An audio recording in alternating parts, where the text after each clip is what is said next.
nerdy, unqualified, and indistinguishable from rambling. Welcome back to the A&D Show. I can't believe people actually listen to this show. And they are not ready for this. My opinion's always correct, but you're allowed to be wrong. All right. I agree.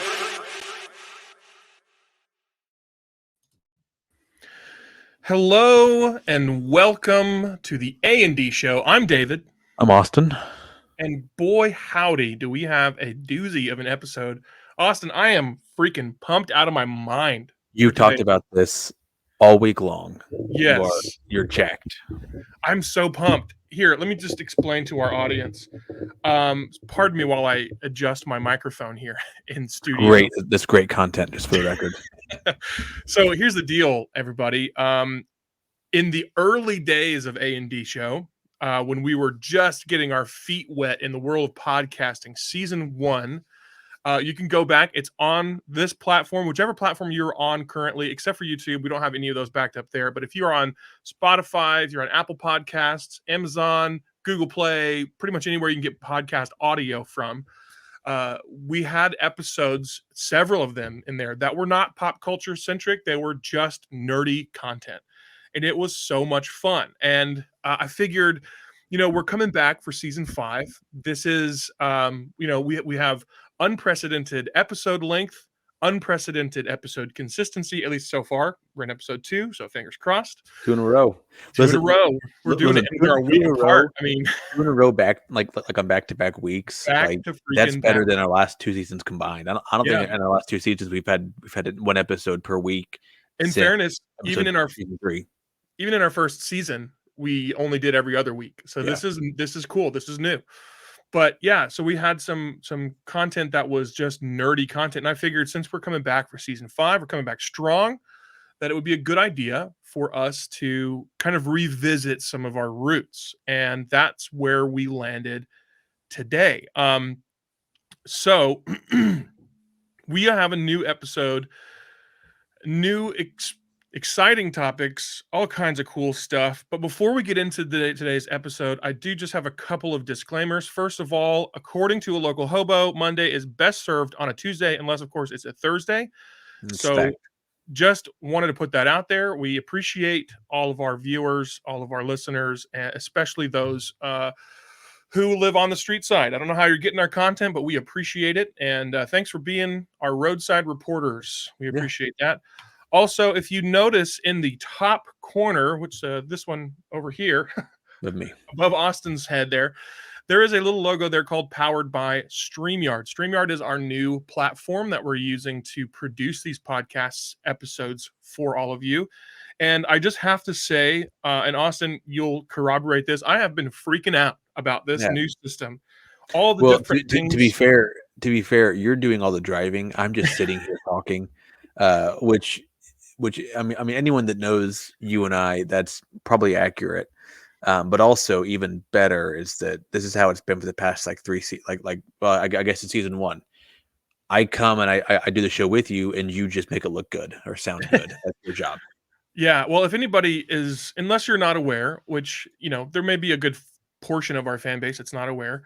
The production of a podcast episode, one episode to the next, is quite a bit of work. In past episodes, in fact, if you go to our social media, you can see some of our production as it's grown through the years. Some of our earlier episodes, we tried to do video like what you're watching now, and it was in person. We had a multiple camera angle situation set up in a studio space at the church that we both attended at the time. We've done in person, just kind of across the room mics, and then whenever I moved away, we tried to do remote like what we're doing right now, and it's just a little bit complicated. The technology wasn't quite there yet, but StreamYard has really come through, where places like Zoom, FaceTime, even some other things that we've tried in the past, StreamYard has really come through where those have failed. And so all of what you're seeing here, the recording itself, the quality of the video and audio, these cool little quippy on-screen little graphics on our names and little funny statements that we put in there, on-screen banners, even the presentation and images you'll see throughout this episode are all made possible by StreamYard, and I wanted to mention that because we are officially affiliate partners with StreamYard as of today. So if you or anybody you know wants to learn or to do a podcast or any kind of live stream content, you are encouraged by the A&D Show to follow the affiliate link. If you're on YouTube, it'll be in the comments below. Wherever we'll post it on our social media accounts. If you use the affiliate link and you subscribe, you can support the A&D Show that way. So if you want to, you're welcome to. But even if you just go to the free platform, there's so many things that you can do with this system that are just amazing. So check them out, StreamYard.com. They're just an awesome group of people, awesome technology. We're excited to be partnering with them. So we're going to get into this episode. Tonight, we're going to talk, or today, or whatever time of day you're listening to this, we're going to talk about the mysteries of the deep. We are so pumped about this. It's a little bit ridiculous. You might have seen just a hint of a teaser whenever we pulled up our presentation here. Let me make sure I'm at the right slide. Mysteries of the deep. This is a big deal, okay? If you've never done any studies on things like the Bermuda Triangle or deep sea life, I encourage you to go watch the movie series The Meg with Jason Statham. I encourage you to watch the shark movie with Samuel L. Jackson. Deep Blue Sea. Deep Blue Sea. Fantastic movie. So good. Or you can watch the film Sphere, which is based on a book by Michael Crichton. You can watch the movie Underwater with Kristen, whatever her name is, sparkly vampire girl. I can't remember. Kristen Stewart. That's the one, Kristen Stewart. Check out any of these movies about the deep, dark corners of the ocean, and you'll understand just why it is that we are both terrified of the ocean. We're going to talk about a few things tonight or today or on this episode. And I'm just going to go ahead and kick it off here, Austin. Do you have anything that you want to jump in and say before we get started with the primary content? Okay. I'm gonna cover my fears later. Okay. But I don't trust the ocean. I think it's probably. And I go there every year. I go to the Gulf every year, but I mean, I don't trust it. Right, and it's probably not inappropriate to be cautious of the ocean, of the sea. It's just kind of a scary place. My dad always had this fear when we were kids. We'd love to go to this place in Arkansas called Lake Catherine. Beautiful lake, beautiful camping area, really super family friendly boats and campsites and cool nature stuff that park rangers and things that you could do tours and classes and stuff. It was we spent like every summer there when we were kids. I don't trust oceans named after or lakes named after people like Lake Catherine, Crystal Lake. Don't trust Crystal Lake at all. So you prefer places that are named after random stuff like Lake Taneycomo? Yeah, it's fine. Or Big Rock Lake, or that's cool. Just the lake. You shouldn't have a lake named after you anyway. Like honestly, like if I've done something great in my life, it's like, hey, we're gonna name a lake after you. I'm like, oh, cool. No, it's just the big thing that when we were kids. All right, before we get into the episode, I'm just gonna pause here for a second because I think this ties in a lot more with what you're gonna be talking about, Austin, than what I'm gonna be talking about. But one of the things that my dad always hated, we always loved to swim. We still do. My brother and I, my mother, my dad, not so much. He likes to swim, or at least he used to like to swim, but only in water he could see through. And he just absolutely abhorred the idea of swimming in water that he couldn't see what was beneath him. I blame him. I get it. He also grew up in the era of when Jaws was like the big thing. He told me one time, Dad, if you're listening to this episode, I'm just going to give a little bit of expose, so please forgive me for this. I didn't ask permission, but he's my dad, so I guess I can do whatever I want.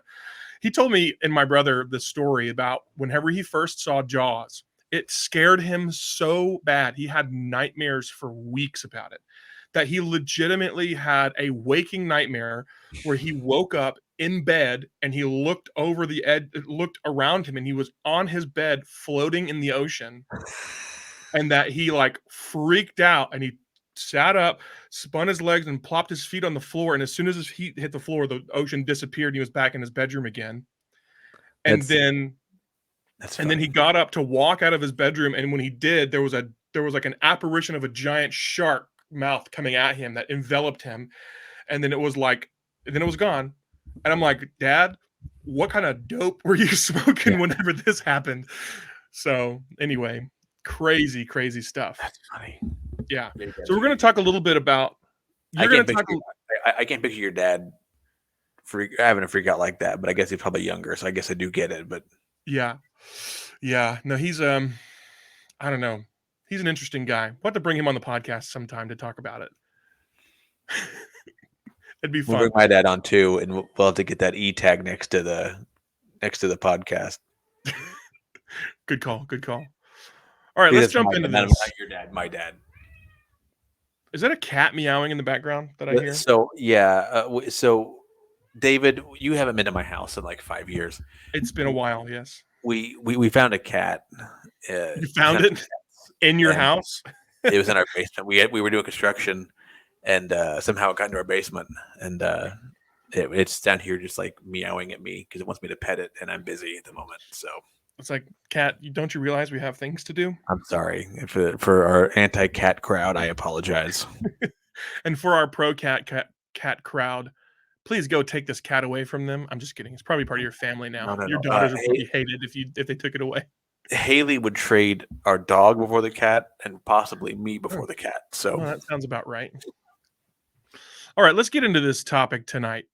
We're going to talk about the mysteries of the deep. The only thing that I didn't get prepared for this was like spooky theme music to play while I'm reading through the things that I've got written up for this. But just audience, just imagine that we have spooky sounds playing while while we're going through this, because some of this stuff is, I'm not gonna lie, we've got a few different stories of disappearances and ghost ships and things like that. We've got some stories and information about some of the spookiest creatures you'll find in the ocean, and it's gonna be good. It's gonna be good. So we're gonna jump right into it. The first story we want to talk about is the USS Cyclops.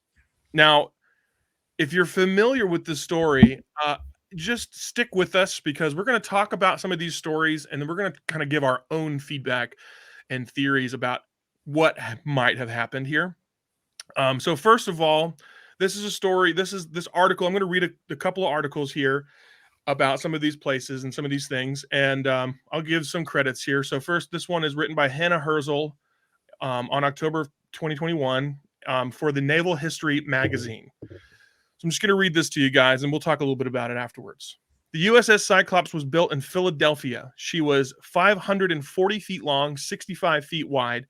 The ship was a Proteus-class collier and could carry up to 12,500 tons of coal while making 15 knots with her twin screws. When the United States declared war on Germany and its allies in April of 1917, support ships such as the Cyclops fell under the command of the Navy.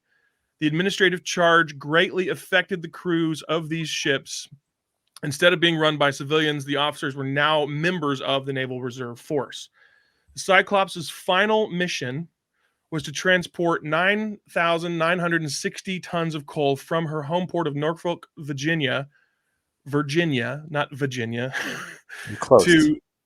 to Rio de Janeiro in Brazil, and bring back 11,000 tons of manganese ore. She departed on January 9th of 1918 and arrived in Rio on the 28th of January of the same year, where she stayed for 2 weeks, unloading and loading cargo. On the 15th of February, the ship and all 309 souls aboard departed for Bahia, Brazil, the only scheduled stop before Baltimore, Maryland, its final destination. 2 days later, at 1800 hours on February 22nd, the ship embarked for Maryland, leaving, I guess, Bahia, and she was expected to arrive on March 13th. The last known location of the Cyclops was an unplanned stop made in Barbados on the 3rd of March, which with 1,800 nautical miles to go of their 4,844 nautical mile journey. After the unscheduled stop in Barbados, the passengers and crew were never seen again. The cause is still a mystery. Even more than 100 years later, the fate of these souls remains unknown. Regardless of the evidence, people are always willing to speculate. 51 years after the incident occurred, one officer, Conrad Nervig, who was transferred off the ship in Rio, recounted his experience on the Cyclops. Nervig wrote in an article for the U.S. Naval Institute Proceedings in 1969 about the problematic ship and her equally concerning crew. He described the commanding officer, Lieutenant Commander George W. Worley, as a gruff, eccentric, salt of the old school, given to carrying a cane but possessing few other cultural attainments. He was a very indifferent seaman with a poor, overly cautious navigator, unfriendly and taciturn, and he was generally disliked by both officers and men. Nervig recounts an incident where one of the engines was turned over while a sailor was nearby. The force of the propeller drew the boat in, knocked the sailor overboard, and he drowned. Nervig blamed this tragedy on a captain who created a, quote, thoroughly demoralized, disorganized crew because of his irrational methods of command. You see on the screen here, this is the Cyclops, or this is at least a facsimile of what it would have looked like. It's just a fairly massive ship, 309 people on board, and this ship and its entire crew in its route from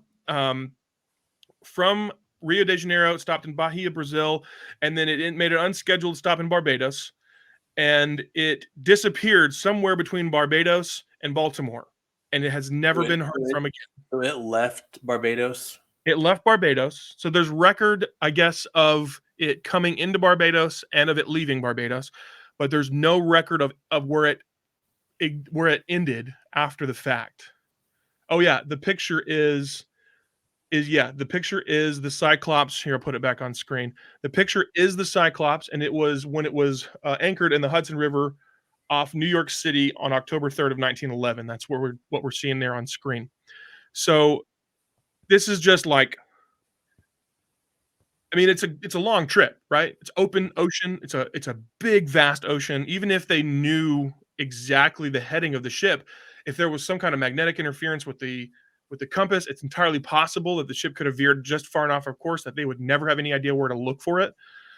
It's just crazy that a ship that large carrying that much cargo, I mean, to be that big, it would have had to have sunk. Right? You'd think so. You think so? You can't hide that. The great mystery of the Cyclops disappearance is the cause. I don't know what this is. It says even a bad commanding officer and crew with low morale can usually transit on a standard voyage through peaceful waters, but something brought this ship down. At this point, I think most people are assuming, just like you and I, that it sunk somewhere. Nervig theorized that the Cyclops was split down the middle and that it quickly sank. And if you look at this picture, I'll put it back up again. If you look at this picture, there looks to be a cargo hold in the dead center of the ship. You've got the engines and everything in the stern of the ship and in the bow of the ship. I'm guessing that larger section across the top there is probably the command bridge. And then that section underneath all that kind of rafters and girding there in the middle, it's probably the cargo area where it could carry all that heft, because we're talking 12,000 tons. But if you know weight and tonnage, it's 2,000 pounds per ton. 12,500 tons times 2 is poundage. So you're looking at 25,000 pounds of cargo just in the center of that ship. And Nervig says that he thinks the ship split in half and sank. And you have to assume in that scenario that if the crew is not the best crew, that's you probably got a lot of issues with weight distribution where it's way off center and it's not equal. So the splitting would be understandable. Which, worst way to go, right? Right. Like, worst way to go. Yeah. You are going to either freeze to death, or if the water's somehow warm enough, you're going to float along until you just don't. And it's like got to be the worst way to go. Yeah. I mean, we are talking, I think this is technically southern hemisphere. I'm not exactly sure where the So warm enough. Yeah. yeah, So the warm enough. water could be warm. It's in that kind of Gulf of Mexico type area, which Now, is typically warmer waters. you're But gonna get a lot of like suction from that going down, taking on water. So maybe, yeah, Lord, plus to you've got to make it. take into consideration what we're going to be talking about in just a minute. Some of the things you're going to be talking about, Mhm. the ocean life, Yeah. wildlife or whatever, because one of the things that's scary about the Gulf of Mexico is that because the waters are so warm, sharks and other predatory ocean animals can come in closer to shore. There's a lot of shark attacks and things like that. And so you're in deep water, open ocean. If you make it off the boat with a life raft, you're going to more than likely starve or dehydrate to death before you can get help. And if Right. you don't make it out, if you're only with a life jacket or whatever, you're going to be floating. You're basically shark food Yeah. instantly. You're waiting for it. Right, It's right. this is not doing me any favors for my uh, uh, my distrust of the ocean, just for the Right. record. Right. We're going to get into that here in a little bit later, but you're absolutely right. So Nervig theorized that the Cyclops was split down the middle, that it quickly sank. He believes that the manganese ore, that they were their return cargo, that it only could have been stored in the holds amidships, like we saw on the image here. That area that's kind of covered with scaffolding right there in the middle. He thinks that the ore could only have been stored there, and so and that it could only have been stored amidships and accentuating rather the vessel's inherent weakness. It says the mid storage was probably the miss storage was probably because the officer on board with uh, the only officer on board with experience storing manganese ore was the executive officer who was placed under arrest and confined to his room due to a trivial disagreement Sounds with the accurate. captain. Um, so he's like, "Don't you talk about my girlfriend that way?" Punches him in the face, gets locked away, and because of that, somebody else is the one making the decisions about where the stuff is stored, which causes death, according to this guy. Nervig then explained how the stress at sea could break the ship in two, quickly filling spaces and make the ship go vertical. He believed it happened too quickly for lifeboats to be deployed. Nervig's theory was one of many regarding this tragedy. Now, here's where it gets interesting. Another speculative layer is added because the ship was reportedly lost in the Bermuda Triangle. Richard Winner investigated the Cyclops disappearance for his 1973 documentary, The Devil's Triangle. He suggested a failed mutiny and implied that there were problems on the ship, supporting Nervig's claims. Other theories range from the manganese exploding to capsizing to a giant octopus. Hold on. A giant octopus rising from the sea and dragging the ship down. Now Still other. Go ahead. you know me. You know Uh-huh. I love conspiracy theories, and there's a lot of things that I believe in that makes people look at me funny, which is fine. The moon landing was faked, We've but talked about this in a previous episode. Check it out. for some reason, I have never believed in the Bermuda Triangle. Amelia Interesting. Earhart, her plane just went down over water. I've never believed in the Bermuda Triangle. I've always thought that was just kind of hocus pocus.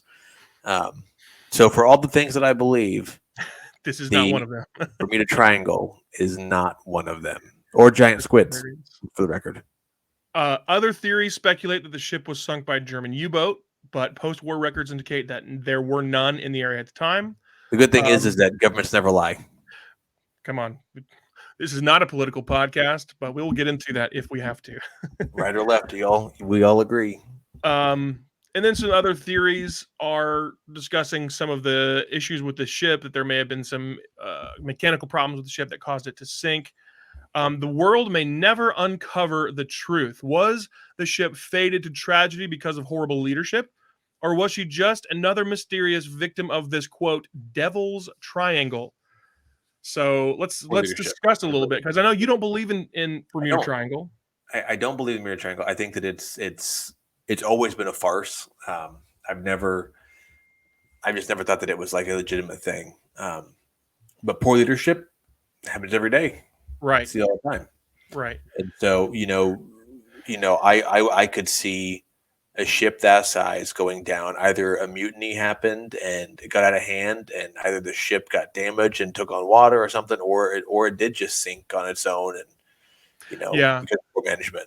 Well, we're talking a ship that is carrying a load midship, right in the dead center, that is only about 80% of its total maximum payload. So But again, if it wasn't situated properly yeah, that's from fair. there, That's fair. Or if it wasn't you secured properly, it could have shifted in a weird yeah. way and caused issues. We've all seen the videos of, and I guess there's different mechanics and whatever, but we've all seen the videos of what happens if you put a load on a trailer being pulled by a vehicle in the wrong place, and how Mhm. that can impact the safety of that um, travel and whatever. So I guess it's possible. I Always just load your trailer back to front, that's, please. that's right. I just always prefer to imagine the fantastical. So in my mind, somewhere in the next 200 years, that ship will just appear in the middle of the ocean where it disappeared in 1918, and all those people on board will just miraculously be 300 or 400 years old and not even know that they've been blipped into the future. That's the way I like to believe. Just like Ghostbusters 2. Yes, exactly. The So Titanic just came in. So, Austin, tell us a little bit about this monstrosity. It's a goblin shark. I don't trust the ocean. So the goblin shark looks like a demon. It looks like It it has looks human eyes. terrifying. So Disgusting. so yeah, so it's got like a long nose, but then like the mouth will like go out and get you. It's freaky, but you see the skin is kind of pinkish. That's Yeah. because the skin is semi-translucent. That's the insides of the shark. It's freaky. Ugh, Like it's freaky. I mean, it's this gonna is haunt my this dreams. isn't and what I've sent you for like my discussion on these animals is not like the worst of the worst. Like it's pretty well plain Jane. Like this is just like normal stuff, like things that we know exist. Like if we know the goblin shark's out there, what do we not know about the hobgoblin shark? That scares the crap out of me. Shoot, This is for sure. This is nightmare fuel. I can't say the C word on this podcast. I'm going to get in trouble. The C word. I don't know what you're referring to. I said crap. Oh, CRAP. I have a yeah. 6-year-old and a 3-year-old, David. I can't. They will repeat everything that you say. I'm working on cleaning up my language. That's probably for the better. I think our audience would probably appreciate, Probably true. But no, some cleaned up so language as well. my issue with it is that yeah, there are sharks out there, and sharks are terrifying. I get it, but Yeah. I mean, to be fair, your chances of being attacked by a shark are so minimal. Like it's not even worth discussing. Yeah. But tell you what, if I'm sitting there and I see a goblin shark, This thing is freaking freaky. I'm just looking I'm at gonna it, and the more that I I'm gonna look find at it, somewhere to pray. Yeah, the more that I look at it, the more like weirdly human that face looks. yeah. I'm gonna So I'm gonna just pull away from that because that's just it's messing my it's brain up. it looks very prehistoric. It sports an elongated snout and needle-like teeth. And the most terrifying thing about this deep sea dweller is its highly extendable jaw. They can Ooh. instantly snap forward to capture prey. So if it's coming after you and you think, well, I'm ahead of it, no big deal. Not for long Yeah. enough, because it'll lynch out and grab you. Have you ever seen Alien Covenant? Alien Covenant? Yeah, I think so. It's been a while. I think it was like a Yeah. 2017 movie or something. Was Fassbender in that one too? Yes, he was in the last two, I think. I like Fassbender a lot. I do too. Those movies were good. They were fairly, especially the second one, Prometheus, I think is what the second one was called, was particularly dark. I haven't seen him in quite a while. Those probably need to be on like my rewatch list because I've totally forgotten about those. I just rewatched Covenant. I don't know, a couple of months ago, And this creature, let me put it back on the screen here, because this creature reminds me, if anybody's ever seen that movie, near the end, there's one of the alien creatures, the one of the heroes or heroines from the show. She gets like impregnated somehow with one of the alien embryos, and then she cuts it out of herself, and then it turns into like a giant face hugger. If you know the franchise, you'll understand what this means. But it turns into a giant face hugger, which then implants another embryo into one of um, the aliens that they were going there to study, the creators or whatever they were called, and then a chest burster explodes out of him at the very end of the movie, and it's got this kind of elongated football or a hook shaped head, and then whenever it like kind of does its little scary roar thing at the end of the movie, it does that. It opens its mouth and then all of a sudden it has these jaws that just go and pop out, and it looks just like this freaking disgusting. Well, they had that. They had that in the first few Alien movies too, back in the Well, day. they had the alien tongue that would come out. It was kind of square and boxy with little snippers on the end. But this Right. was like a full, like if my teeth I came can't out of remember my mouth and were chomping outside of my lips. I don't remember that at all. Yeah, it was pretty I do need to rewatch it. pretty messed up. Pretty messed up. But good stuff. Good stuff. Anything else on that one? No, I got to sleep eventually. So Yeah, well, we got a couple more here. So this is crazy. I love conspiracies, not because I subscribe to them. I just like to think about the possibility. I do think some of them are legitimate. We've talked about this. If you've never listened to we have a 2-episode series with a guest, Adam Solorio, who's a pastor pastors just down the road from Austin. Friend of ours, yeah. And he and Austin and I, we did a 2-episode series called Battle of the Myth Lords, and it was all about myths and conspiracies, and it's really, really cool content. Go on wherever you get your podcast from, go on there and check those episodes out. You'll hear a little bit about some of the things that we're not talking about tonight, but good stuff. Go back and rewatch those. But in 1968, and then this is what's kind of interesting, talking about conspiracies. I think it was Ian Fleming, the writer of James Bond, that said, once is happenstance, twice is coincidence, 3 times is enemy action. There's a quote from Ian Fleming. In 1964 or 68 rather, there were not 1, not 2, not 3, but 4 different ships from different countries that all disappeared in the same year inextricably, with no understanding of what happened and where they went. This is crazy. So let me give you a little bit of background here first. Cold War tensions remained high in 68. Soviet Union invaded Czechoslovakia, squashing the Prague Spring. The United States endured civil unrest with the assassinations of both Bobby Kennedy and Martin Luther King. Times were tense, and the arms race, espionage, and threat of nuclear war dominated the scene. The so-called submarine revolution allowed the craft to stay submerged and move incognito. Submarines had a critical role in surveilling and gathering intelligence. Many carried torpedoes and valued information on their designs, codes, etc. And some even had nuclear weapons. Make sure the dogs are out of here. I'm going to shut my door. So we're talking about 4 different submarines that went missing with no explanation in the same year, within 6 months of each other. Actually, in the first 6 months of 1968. The first one is the the INS Dakar, which is an Israeli submarine. Check this out. I'm going to put a picture up on the screen here, and I'll explain what this is in just a minute. On January 25th of 68, the Israeli submarine INS Dakar disappeared, a remnant from the Second World War. This T-class diesel-electric sub was purchased by the relatively new state of Israel from the UK. It received major modifications and upgrades, including noise reduction, streamlining of the hull, etc. And on January 9th, the Dakar left Portsmouth, England on its maiden Israeli voyage, bound for an elaborate welcome ceremony in Haifa. Dakar this picture is a Dakar emergency buoy. And it was the only thing they ever found of this ship. Things went relatively well for the first few weeks. It stopped in Gibraltar, it bypassed Crete, sending regular transmissions along the way. It was ahead of schedule and wanted to arrive earlier in Haifa, but its orders were to keep steady and arrive on the decided date. Then, on January 25th, all communications ceased, and its last known location was 160 kilometers west of Cyprus.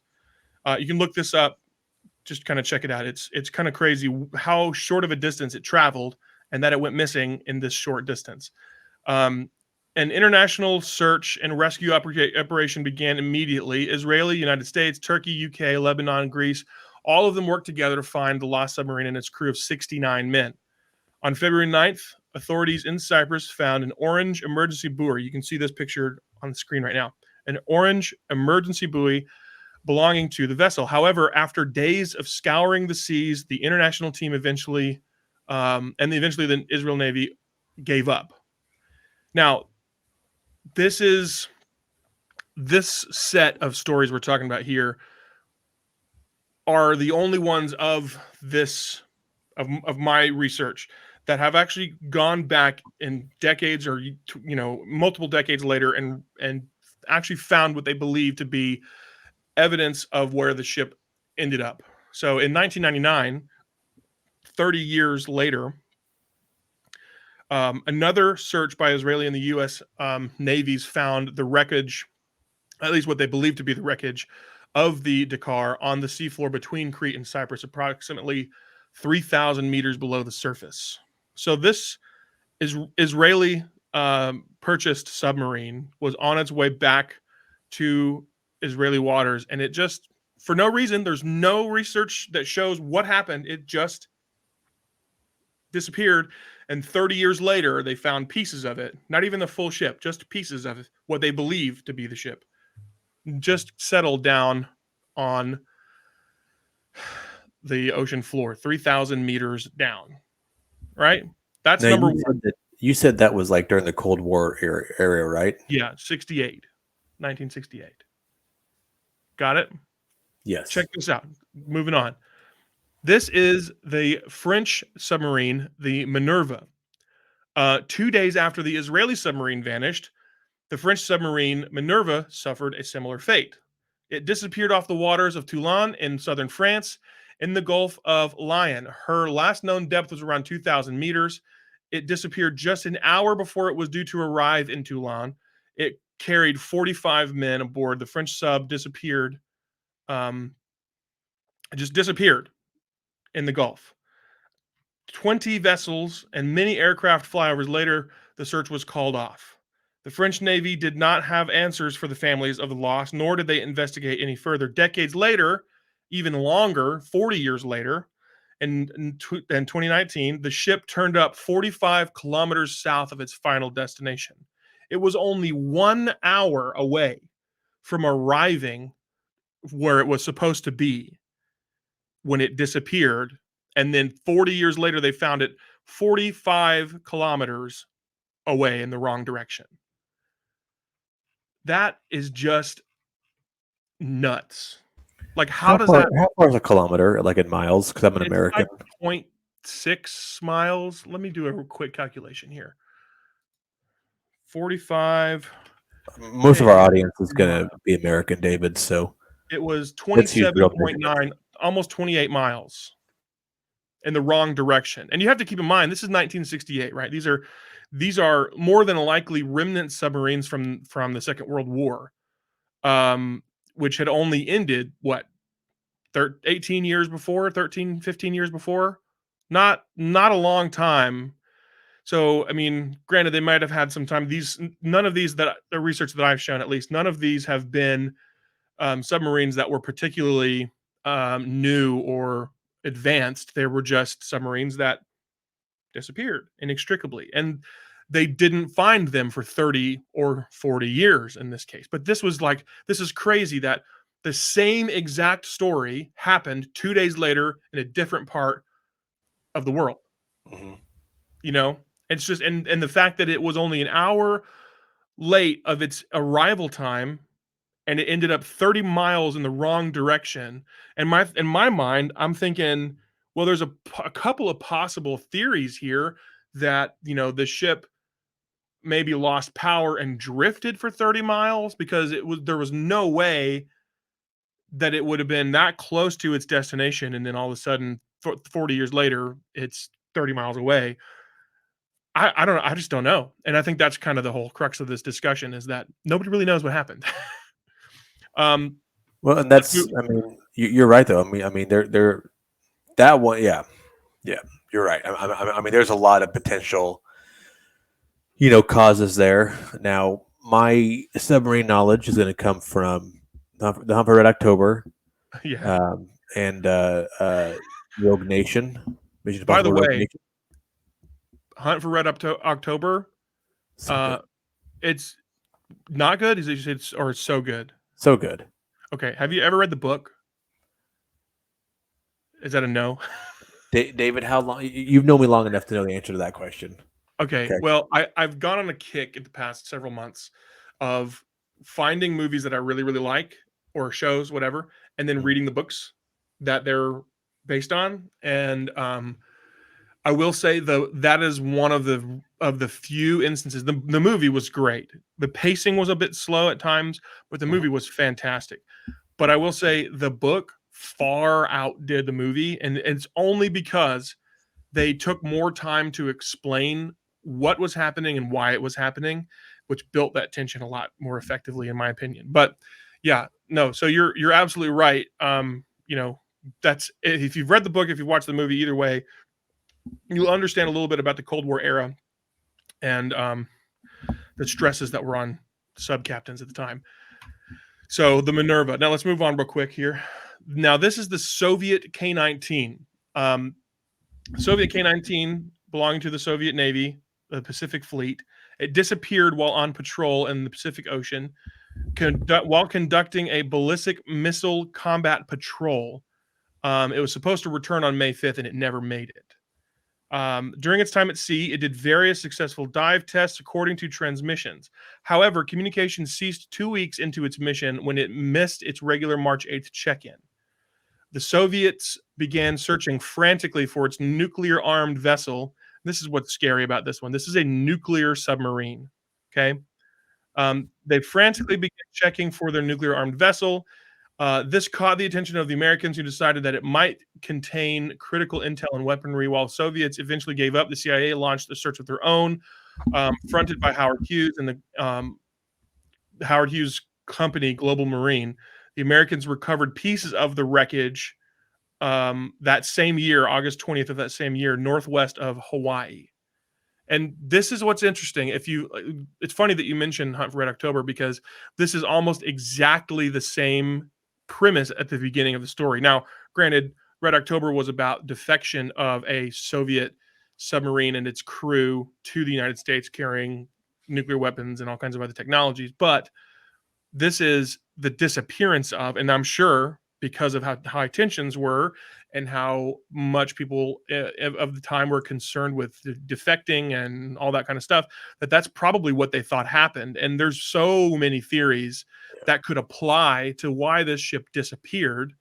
Um, So in theory, there's consideration. radiation Do in what the now? ocean. So in theory, there's radiation leaking into the ocean, and we Yes. can't figure out why Austin doesn't want to go out in the ocean. Okay, And we might perfect. actually have a working theory as to why the the goblin shark exists. Okay, last one on this story here. Let me put it back up.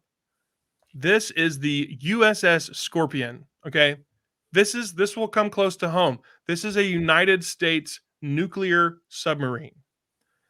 The USS Scorpion vanished in May of 1968 near the Azores.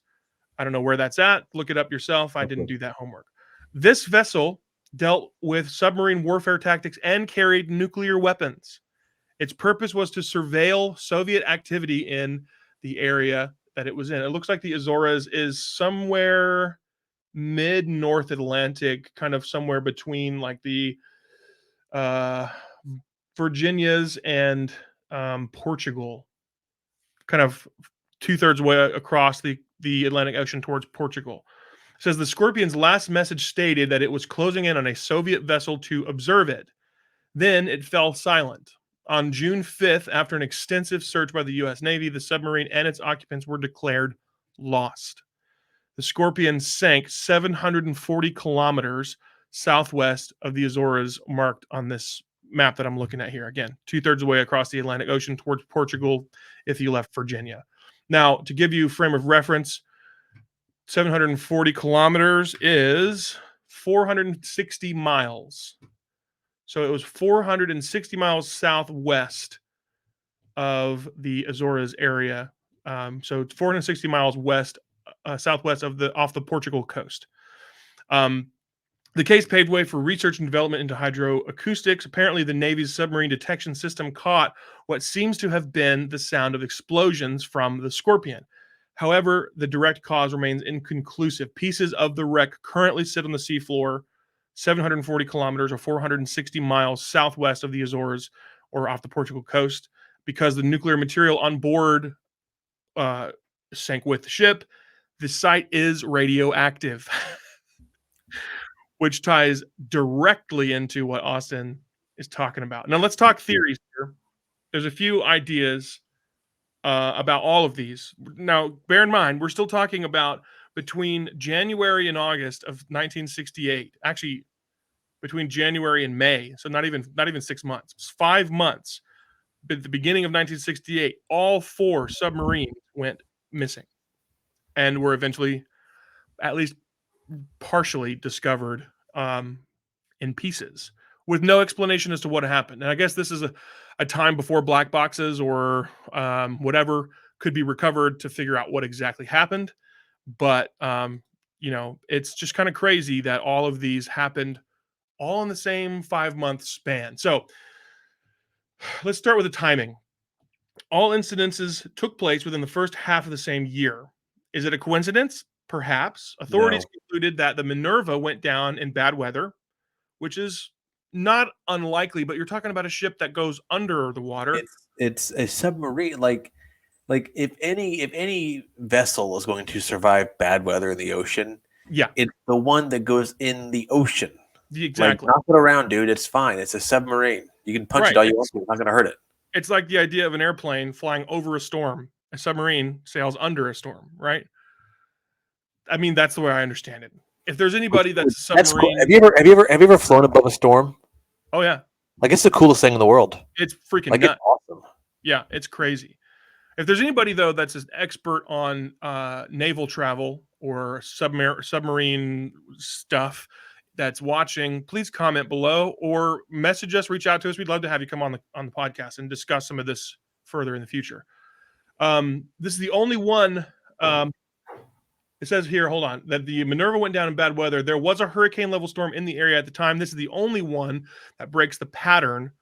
The others showed possible signs of one or more of the following: explosion triggered by hydrogen, explosion by missile malfunction, collision with another vessel, or direct attack from an enemy vessel. The USS Scorpion and the K-129 seem to be connected. Obviously, the Soviet and U.S. militaries routinely monitored each other at the time. Probably still do. I don't know. Some suggest that the disappearance of the Scorpion might have been the Soviets doing, and a couple months before the Scorpion vanished, the K-129 also went down. So the Soviets blamed the Americans for that destruction of that ship, and so a veiled retaliation could have been the cause of the Scorpion's disappearance. And Soviets might not have welcomed, surprisingly, the Scorpion's mission to surveil them. I couldn't imagine why the Soviets would be comfortable with the Americans swimming underneath and looking up their skirt, so to speak. You know what I'm saying? So, my initial reaction, number one, is that they were all sunk by other ones. Like this, that's all there is to it. Yeah. Now, and I say that because it was in such short order, and it was the height of the Cold War. The tensions were already high the way it was, right? And you never knew what submarine was for you or against you, or what their payload was. And I think that a lot of times in the Cold War, it was shoot first, ask later, questions later. Yeah, that's true. and there's really no way to know, because I mean, like, you're not going to go down to the wreckage, or what we assume to be the wreckage of these submarines, and find the captain's log with his handwritten notes about what exactly went down, because it's been sitting underwater, if it's even there. It's been sitting underwater for 50 years, and there's just, or Right. 60 Exactly. years or whatever at this time. Exactly. So as for the Dakar, some postulate that this particular class of submarine had structural flaws which could have caused parts of the submarine to rupture. Supposedly, the Dakar did rapid dive exercises, and descending too quickly and pushing its depth limit could have caused a rupture, killing everybody on board. So it sounds to me like a bit of hubris was in action potentially there, causing them to destroy themselves without even realizing what was going on. I was going to make a joke about that, but I'm not going to. The question I think that bears asking, though, is why do they all happen at the same time? Perhaps some parties poked and agitated others, to provoke a revealing response. If anybody knows whether any of the sinkings were happenstance or enemy action, the answer remains under the cloak of. Well, I think I would look. I would wonder. Okay, this happens during this time when it was likely one of the most peak times for submarines in water. This was a time where submarines were very common. At least I think my limited history knowledge would tell me that I think Right. that in some regards that's probably the peak of submarining. I don't think that now it's airplanes and stuff like that, whatever. But Right. I think that to me that was probably one of the highest. So there's a much higher volume. But again, when if you're going to shoot a submarine and take it out like in the water, who's really going to catch you? I guess nobody. I mean, so it was like, we didn't do that. I mean, you never have to really be honest about it. With airplanes, whenever you had black boxes, and now you got cameras, whatever. And I think now you would know who did it, but back then you didn't. That there was no technology to know who was who. Yeah. And so to me, it just feels like one of those situations where you could just do it, and nobody's really going to stop you. Right. I mean, everything's so analog at the time. Right. We're talking. I don't even honestly know, and I should do some research, but I know that like radio waves don't travel through water, and I know that even modern technology forms, Wi-Fi, Bluetooth, other kinds of connection signals don't travel through water. So my understanding would be that, and if there's anybody that can correct me on this, if this is wrong, please comment down below. But my understanding would be that their communication would be so limited while they're underwater that they had to come to the surface to be able to send out or receive messages. Yeah, and your communication in the water is very shortwave, very short range, and it's there's a dot on the map. That's all I can see. That's all I know. I don't know who this dot is. There was a movie that had Gerard Butler in it. Hunter Killer. Did you ever watch Hunter Killer with Gerard Butler? I don't know if I've ever heard of that before. It's a good one. It's a submarine movie. It's fairly predictable. It's not exactly like mind-bending cinematography or cinema or whatever, but it's good. It's a good naval submarine thriller type story, and it kind of hinges on, I think it's probably a Soviet or a Russia v America or US or whatever kind of a situation still, but it's all about submarines attacking each other and so on and so forth. And there's a lot of subterfuge and espionage and stuff. It's a good watch. I would definitely encourage it for those interested. The story about these 4 submarines in '68 was based on an article written by Christine de Abreu for Exploration Series. You can find the full article at explorersweb.com if you want to read a little bit more about it and look at some images and things like that. So just giving credit where credit is due there. So Austin, I'm a little bit scared to ask, but what the actual frick is this? The Pacific viperfish. This thing is freaking. I've seen it down in the bottom. I switched to the slide before just a while ago, actually, and it's been sitting down there just with this weird milky eye staring at me for the last 20 minutes. Those are demon eyes. Yeah. So the the teeth on this thing are so like large for its body type. They just kind of hang on the outside, like they curl on the out. It's just freaky. Like it's freaky. Is this the one that's got the weird bubble that hangs in front of it that has No. the globe, the light? Nope. It looks very similar to that. Nope. But the teeth are basically like needle like. They are the puncture ability of a needle. They are very very similar to the size of a needle. It's a smaller fish, but it got a very very very dangerous fish. Again, this is what we know about. This is another animal or another fish that we know exists. Mm-hmm. What else is down there? My thoughts here are just like, this is definitely a product of the USS Scorpion leaking radiation into the ocean. Told you. And I'm just I'm looking at, is it poisonous? Does your research say whether it's got It's like not poisonous. No. It's not venomous. Okay. It's just got big old teeth. It's just terrifying to look at. It's awful to look at. It looks like it's got some of the same transparency situations going on, like the goblin shark. Yeah, had, where you can see straight through its skin and see its bones. I don't. A lot of these animals. There's only so far that we can get down in man-made vessels. Right. What else is down there that we have no clue even exists?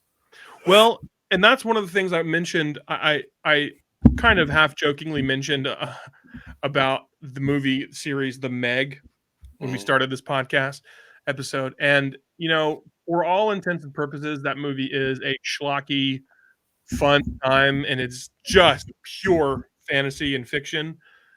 If you haven't heard of it, dealing with the megalodon, which is the supposedly prehistoric cousin or ancestor to the great white shark, that had its jaws were in excess of 30 feet wide.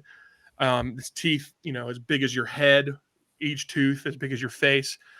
Massive creature that lived in the deepest parts of the ocean. And in that movie, they postulate the theory that at the very bottom of the Marianas Trench, the deepest point that we know of in the ocean, that the actual silty bottom layer of that area of the ocean isn't actually the bottom, that it's actually a cloud of silt and stuff that's maintained down there that creates a pocket beneath it of warmer water where there's a whole ecosystem of other sea creatures that have never been discovered because they're hidden below this kind of cloud of, and then it's a portion of where the water of the deepest parts of the ocean don't mix, and so it creates this bubble of warmth where creatures can live.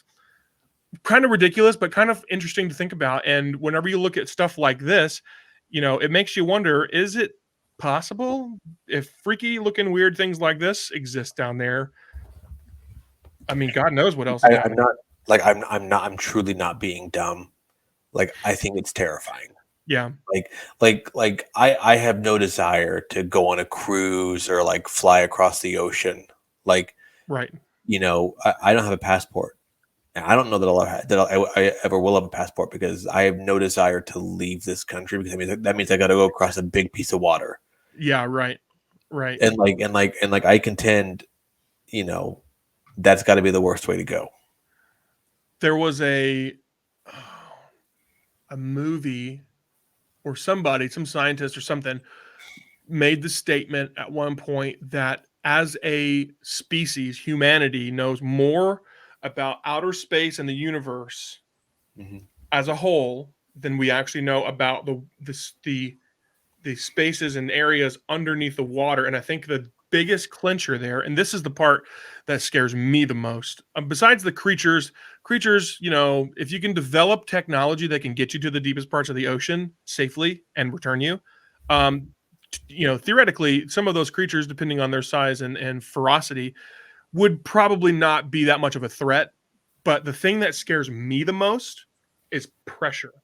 And I haven't done the research, but the pressure that is exerted on either your body or the vessel that you're in when you're at the extreme depths of the ocean is astronomical.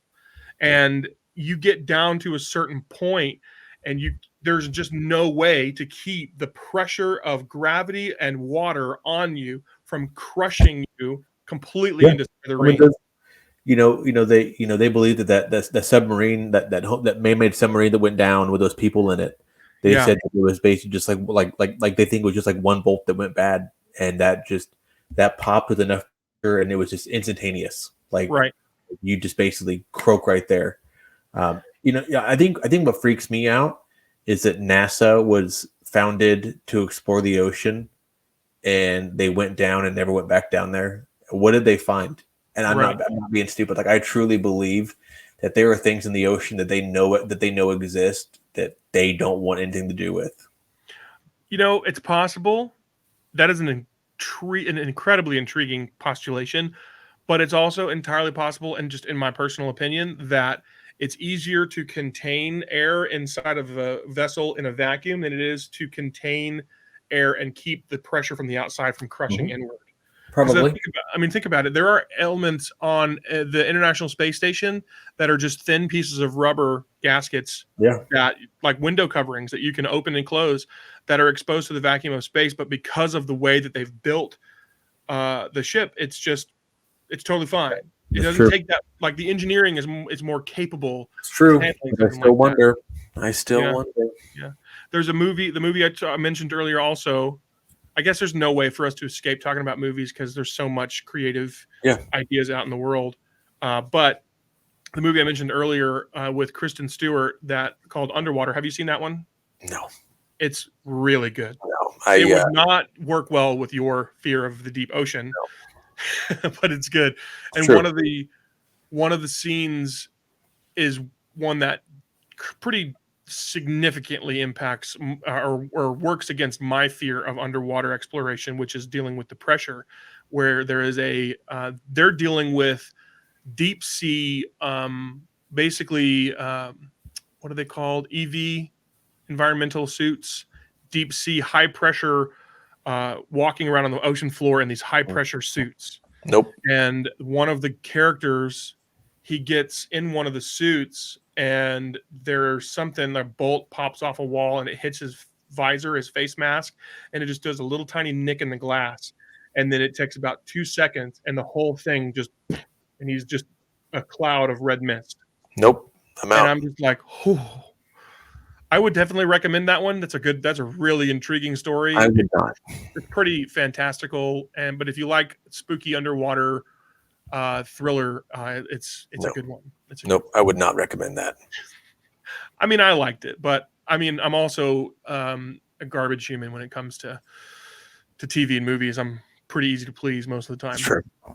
So let's talk about. I've got one more story. I think you've got one more. And then we're going to talk about some other things and move on toward the end of the episode. But let me talk about this last story. I saved this one for last because this is easily the most disturbing, I think. So viewers, listeners, beware. It's not exactly nightmare fuel. Probably not going to scare you nearly as much as that freaking goblin shark did. But it is definitely kind of a mysterious, intriguing discussion. So let's take a look at the Mary Celeste. If you've never heard of this ship, you should probably do some research on it because there's a lot more than what I'm going to share in this episode. But it is really, really interesting. This article I'm going to read you was written by Amy Tikkanen back just earlier last month. It was updated by her, and it's just kind of about this ship. So let me get into it here. It says the ship was built in 1861 at Spencer's Island in Nova Scotia, Canada, and it was named the Amazon. Jeff Bezos, I know you're listening and watching this podcast. Take note, okay? After being launched on May 18th of 61, it encountered a number of mishaps. During the maiden voyage, the captain caught pneumonia and later died. The ship was damaged on several occasions, most notably in October of 67 when it ran aground in Cow Bay, Cape Breton Island. The following year, the Amazon was sold to American Richard W. Haynes, who renamed it the Mary Celeste. The ship underwent significant structural changes over the next several years, and it was eventually sold to a group that came to include Captain Benjamin Spooner Briggs. Now, this is what we call foreshadowing. Remember, the ship underwent what they call significant structural changes. What you're seeing on screen here is obviously not a photograph because we're talking 1861, and this is a painting of what the ship would have looked like. Two-masted sailing ship. We're talking old school here, okay? So, here we go. it was eventually sold off to a group that came to include Captain Benjamin Spooner Briggs, and that's going to come into the story a little bit later.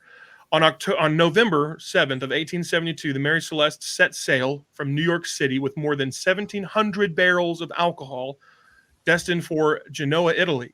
On board were 10 people, including Captain Briggs, his wife, and their 3-year-old daughter. If you can see where this is going, I apologize, but this is just the story as it's been researched. Over the next 2 weeks, the ship encountered harsh weather. According to the last log entry dated November 25th, the Mary Celeste was some 6 nautical miles from the Azores. Again, this is the area off the coast of Portugal, which seems to be a little bit of a hot spot for this kind of activity, weather-related issues, ships going missing, etc. 10 days later, so we're talking, December 4th-ish, the vessel was spotted by the British brig De Gratia. The crew from that ship boarded the Mary Celeste and discovered it deserted. Although there was more than 3 feet or about a meter of water in the hold, and an amount that would not have caused panic, the vessel was seaworthy. According to the mystery was the fact that the cargo and personal belongings of the entire crew were largely undisturbed, although a longboat was missing. It appeared that the ship had been abandoned quickly. Crewmen from the De Gratia sailed the Mary Celeste to Gibraltar, some 800 miles away. The British authorities conducted an investigation, which ultimately found no evidence of foul play. The mystery garnered some attention, but it became famous in 1884 when one of my favorite authors, Arthur Conan Doyle, published a work called J. Habakkuk Jeffson's Statement, a short story about a survivor of a ghost ship called the Marie Celeste. In his account, it's a very thinly veiled parallel. The Mary Celeste, the Marie Celeste. It's like, okay, come on, Art, you can do better than that. In his account, a revenge-seeking former slave killed all of the passengers. And while this was purely fiction, many theories were put forward to explain what happened. Most, however, seemed unlikely. There were no signs of violence. There was no missing cargo, and which both casted doubt on claims of mutiny, murder, or piracy. In addition, there was no evidence to support the claim that an explosion was caused by alcohol fumes or what was caused the ship to be abandoned. There was no evidence to support that. No burns, the cargo was intact, etc. A more likely scenario is that Captain Briggs erroneously believed the ship was taking on too much water and was about to sink. And this theory was supported by the fact that the sounding rod, which was a rod that was used to determine how much water was in the hold, it was discovered on deck, suggesting that it had been used just recently before the ship was abandoned. In addition, one of the ship's pumps showed signs of trouble. It was disassembled. The ship had a couple of different pumps that would pump the bilge out to keep the boat afloat. A faulty reading with a sounding rod and an ineffective pump could have led Captain Briggs to believe that the ship was foundering or sinking, and which would prompt him to order it to be abandoned. A mishap may then have occurred in the longboat, causing the entire crew to perish. Now, keep in mind, this is him, Captain Briggs, his wife, and his 3-year-old daughter were on the ship with 7 other crewmen that were managing this boat. Now, despite being seen as unlucky, this Mary Celeste remained in service and went through a number. This is hilarious. This is probably the funniest part of this whole story. It remained in service once they found it abandoned. They brought it back to Gibraltar or wherever it went. They found it. Continued and remained in service. Went through a number of owners before being acquired by Captain G.C. Parker. In 1885, he deliberately sailed it into a reef near Haiti as part of a plan to defraud the insurance company. This is ridiculous. When the vessel failed to sink, however, authorities discovered his scheme. The Mary Celeste, however, was damaged beyond repair, and it was left on the reef where it deteriorated. So that is the story of the Mary Celeste. Started out so strong, and then some guy's like, I'm going to defraud the insurance company. Yeah, into the reef. Yeah, I mean, this feels like just a tragic situation of, I think, misunderstanding your ship. You know, it's your first time out. and you take your family in a small lifeboat, and you probably don't survive those waters if they're even a little bit choppy, probably. Right. And it's a tragic case of maybe you shouldn't take this big boat out on the water. Well, so I read another article, and I didn't pull any of that data, but I do remember because one of the things that was alluded to in that article was that Captain Briggs was having some issues, seemed at least to be having some issues navigating, because he had started out to sail and he was just a little bit off in his navigations, and he was supposed to have reached the Azores area off the coast of Portugal. He was supposed to have reached that area, I think it was like 4 days earlier than they actually originally landed. So he was supposed to reach it. Their final logbook report entry was November 25th, and they were supposed to have reached their destination like 4 days before that, and they had only just gotten there. And it seemed that in their transit, they'd hit enough foul weather and they had started taking on water that when they got somewhere close enough where they thought maybe they could just put the longboat in the water and get to land, that they just abandoned ship and something happened. Yeah. But the thing that's interesting is that I want to say that the ship drifted for a good ways before it was found abandoned. But the crew and the Briggs family, were never heard from again. And that's the thing I think that makes this story the most, I don't want to say sinister, because there's not necessarily, I don't think, nefarious parties at play here. But that's one of the things that makes it just one of the darkest stories that we're talking about tonight, is that we're talking about a young family with children just inextricably going missing, disappearing, and never being heard from again for no apparent reason. And the fact that the ship was found with almost everything untouched and only a little bit of water that wasn't problematic per se in the hold, and it was found almost a week later, still afloat, still drifting, completely abandoned, and they were never heard from again. That just that's some spooky, weird stuff. I don't know what to think about that. I can tell you to think about it. Stay out of the water. I mean, whenever we see this next creature that you have to talk about, I think we'll probably all agree that we should definitely stay out of the water. Take a look at this thing. What is this thing? Monkfish. It's the monkfish. So now this isn't necessarily a deep sea creature, but it's awful. There's a little ball of flesh on like the top of its mouth. That's to attract smaller fish in. And what it does is when they attract small fish in, he opens up his big old mouth and eats them. I'm telling you right now, these things are terrifying. They are terrifying. But they've been found at depths of over 1,000 meters deep. And so I assume that the deeper you go, the more interesting they may become, or more terrifying they may become, or the bigger they may become. Yeah, and I mean these creatures these sea creatures are just, David. They're awful.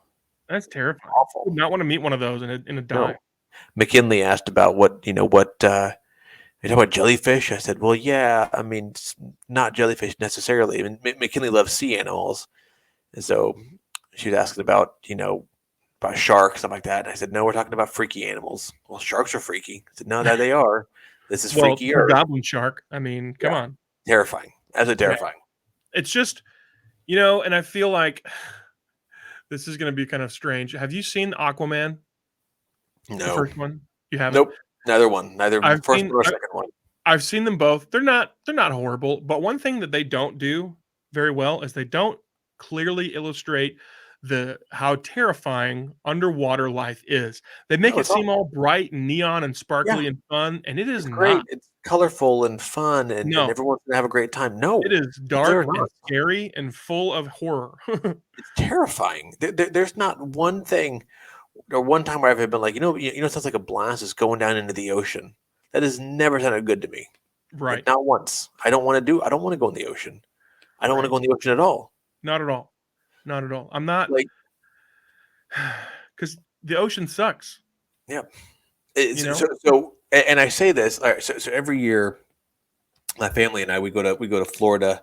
We go down to Destin for a week in the summer. Well, I guess in September. And now granted, it's the Gulf. It's not the ocean, but it's an inlet of the ocean. Yeah. so it's all ocean water and ocean animals, whatever. I will not go past like my knees. Maybe like I won't do it. Like it is just maybe like the middle of my thigh, but like I'm not going like waist deep. Like not a chance at all. Like there's no chance at all. I'm gonna go deep out in the water. Like my brother-in-law, he'll go up to his shoulders and he'll like no. Because I can look down in the down like when I'm just like my feet are in there and I see little fish flying around, swimming around. And so nibbling on your toe knuckles. yeah, no, I don't need that. I don't need that at all. I don't need to have Yeah. something close to my body. No. I do enjoy going to the beach. I love tropical areas. Yeah. Yeah, I Um, love like a big glass of sweet tea and a chair, and you're just sitting there relaxing. It's one of the best things in the world. Listening to the waves, soaking up the I sun, love letting the yeah, salty I air love it. touch your skin. Being in the water, no, not a fan. Give me a pool. Yeah. Give me a pool or a hot tub all day long. I don't need the ocean. All right. I will I say, don't know what's out there. You have no clue what's out there. no, you don't. It would be the worst way to die, and I just have no desire to go on a big boat. My grandfather-in-law, he would go on a cruise every year, and he loved it, and good for him. I hope he had a good time. Not going to get you on a big boat. Not going to do No, it. there's too many, and I think Hollywood has really done us a disservice in feeding our fears when it comes to this kind of stuff, because there's too many movies out there. For example, Open Water, any of that entire franchise of movies about people being left out in the middle of the ocean and having to survive, or they're horrifying. The Poseidon adventure movies that are dealing specifically with cruise ships that capsize and everybody dies. No thanks, I'll pass. But I will say that I have been out on a boat in the ocean a couple of times, on both coasts. I went out deep sea fishing with my father and my brother. I was about 13, 14, got super seasick, had to like hold up in the restaurant in the middle of the boat because I couldn't handle. I just literally passed out on one of the benches in the in the restaurant. And then the second time was not nearly as far out in the ocean, but we went to Florida, my wife and I, and her father-in-law, or her father and brother and sister-in-law. The five of us went to Florida a couple of years ago for a vacation, and we had some friends down there, friends of my father-in-law's, that has like a has a subscription or membership to some kind of boat rental place. And so we got a pontoon boat. We went out on the water through a couple of the bayous and coastal areas. And I will say, it was kind of freaking weird and scary because the water was very dark and there's no way to see what was underneath there. And we didn't get in the water, but still being out in a tiny little boat in the ocean is kind of scary. But I will say it was kind of majestic because as we were pulling out of the harbor area, a mama dolphin and her baby dolphin were swimming in the wake behind us, jumping up and waving their tails at us, which was pretty majestic. But yeah, no, I'm not a fan. I don't like the deep. I like the stories. I think the stories are intriguing. I like to read about them and talk about them and watch movies about them, but I would never, ever, ever, ever want to go down there, ever. When you told me that you wanted to discuss the ocean, I immediately had an anxiety, like, don't like it at all. And like, I hear these stories of like boats or submarines going missing, and I'm like, this is why I don't go in the ocean. Like, I'm not going to do it. Right. What was that? There was one movie that recently came out called Black Demon. Have you heard about that one? No. It's not demonic. It's about the ocean. Basically, it's about it was about a giant great white shark that was attacking an oil rig in the middle of the Gulf Coast somewhere. And they called it the Black Demon because it was a shark that was from the depths of the ocean or something. I don't know what it was. Interesting film. Pretty spooky. Not my favorite. I'm trying to remember the guy that was, I think it was Cole Hauser was the actor. Fairly good movie. But here's the thing. I want to talk really quick before we close out this episode about some things that we're excited about. I want to talk, I mentioned this at the beginning, before we even started recording. I mentioned to you that I had something I wanted to talk about that and this will tie back into last week's episode a little bit, because I'm equal parts ashamed and surprised by what happened. I watched, right before we came onto this podcast, I watched the Marvels movie. And I have to say, it wasn't horrible.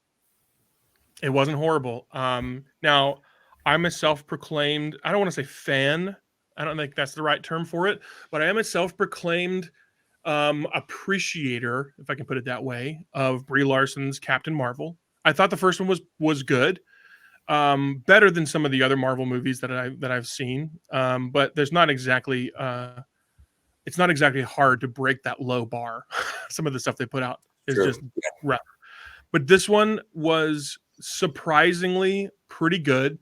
Tied in a couple of like storylines from the shows, the Disney Plus shows, one of which I haven't watched, the Miss Marvel show. I didn't watch, I didn't care about. But it tied in the Monica Rambeau character development that happened in WandaVision, which was pretty cool to see.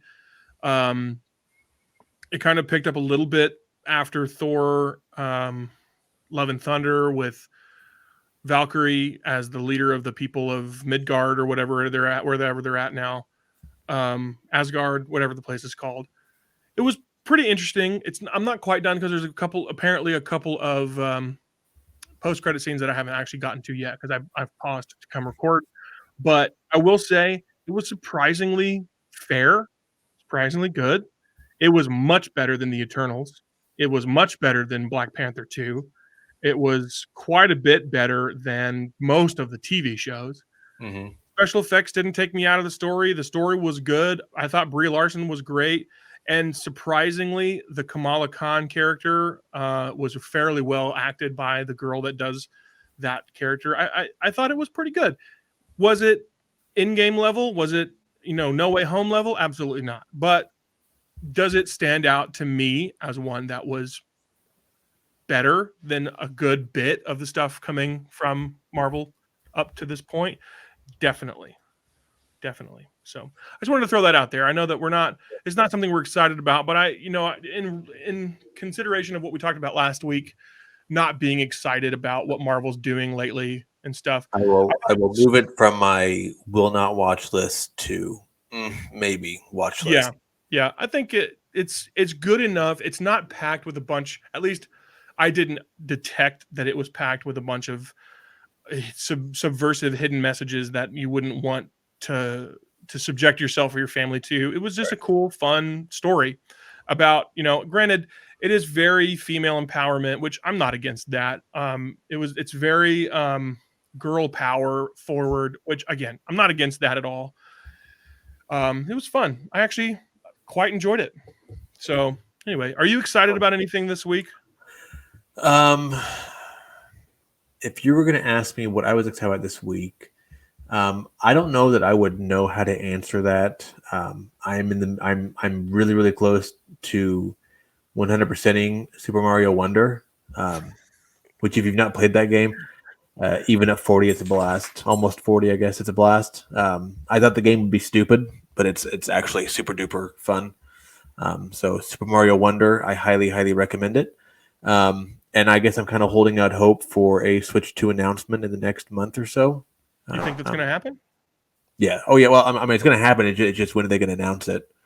Right. I want some announcements and some like some gameplay video to see what they're talking about that being like the Xbox One power on a Switch. So that'll be exciting. That'll be their. How long have they been rocking on the Switch? It's been quite a few years now that they've been just kind of chugging with that one, right? It's been like 6 years. Yeah, it's been quite a while. I mean, it's one of the highest selling consoles of all time.